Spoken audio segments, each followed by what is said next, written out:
के बनाए हुए कपड़े देखता हैरान रह जाता। मगर इन बढ़िया और महंगे कपड़ों को सिर्फ महाराजा ही खरीद सकते थे। इस वजह से उसकी बिक्री ज्यादा नहीं होती थी। उसे हमेशा पैसों की कमी रहा करती थी। उसका जैसे तैसे गुजारा हो ही जाता था। एक दिन बुनकर अपनी पत्नी से कहने लगा, पत्नी, देखो, हमारे पड़ोसी सिर्फ मोटा कपड़ा बनाते हैं। ये लोग काम में भी इतने होशियार नहीं, फिर भी इनकी आमदनी मुझसे चौगुनी है। इस गांव में कोई मेरे जैसा कारीगर है ही नहीं। इसलिए मैं तो विदेश में जाकर अपनी किस्मत आजमाने के लिए सोच रहा हूं।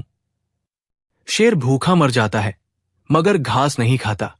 मैं कारीगर बुनकर हूं, आम बुनकर की तरह मोटा झूठ कपड़ा तो बनाने से रहा। पत्नी कहने लगी, देखो, मेरी बात सुनो, विदेश जाकर भी कुछ नहीं बनेगा।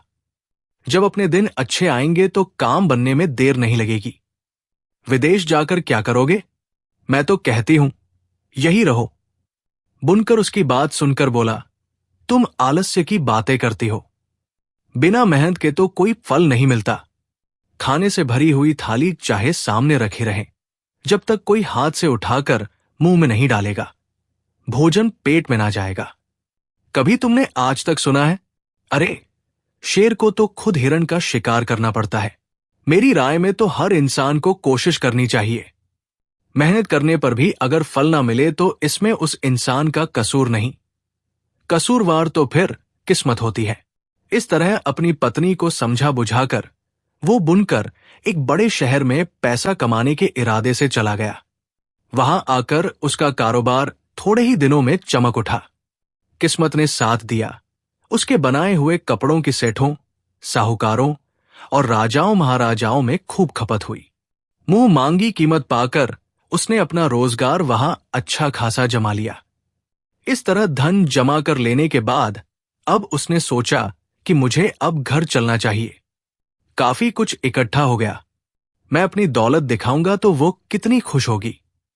फिर मैं उसे अपनी विदाई के वक्त की बात याद दिलाऊंगा और कहूंगा कि अगर मैं तेरी बातों में आ जाता और तेरे कहने पर विदेश ना जाता तो इतनी दौलत इस गांव में बैठे रहने से मुझे किस तरह मिलती।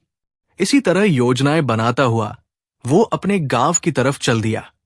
रास्ते में उसे एक जंगल में रात पड़ गई। चोरों, डाकुओं और जंगली जानवरों के डर से वो एक पुराने बरगद पर चढ़ गया।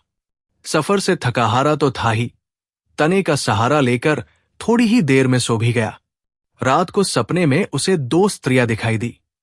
उनमें से एक थी कर्म की देवी और दूसरी किस्मत की देवी।